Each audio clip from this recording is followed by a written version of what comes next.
Monsieur le Président, chers collègues, je crois que je me contenterai aussi d'aborder le rapport sans répondre à mon collègue Abad, parce que lorsque 70% de l'opinion est contre une réforme, je ne suis pas sûr que le qualificatif utilisé soit le plus approprié, mais bon, on peut s'attacher à l'écume des choses. Le courage politique, c'est pas toujours... Mais non, je partage. Dont acte. Bien, moi, je reviens au rapport pour dire qu'effectivement, je me félicite du fait de voir que davantage d'entreprises indinoises répondent à ces offres et soient attributaires de ces marchés. Je crois que cela nourrit effectivement, comme d'ailleurs le font les autres collectivités locales, le carnet de commandes des entreprises, et c'est heureux. Dire qu'effectivement, on doit pouvoir retravailler sur des critères. Il a été question du critère environnemental.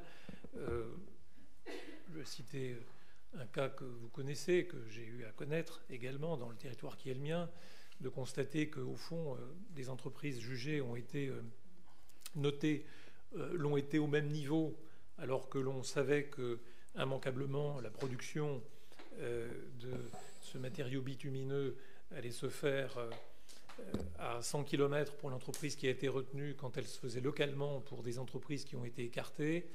On voit bien que ça n'est pas satisfaisant au plan environnemental et que c'est un critère qu'il faut immanquablement retravailler, me semble-t-il. S'attacher à faire en sorte de bien distinguer ce qui relève du greenwashing immanquablement et que certaines entreprises mettent en exergue de ce qui est réellement un effort au plan environnemental.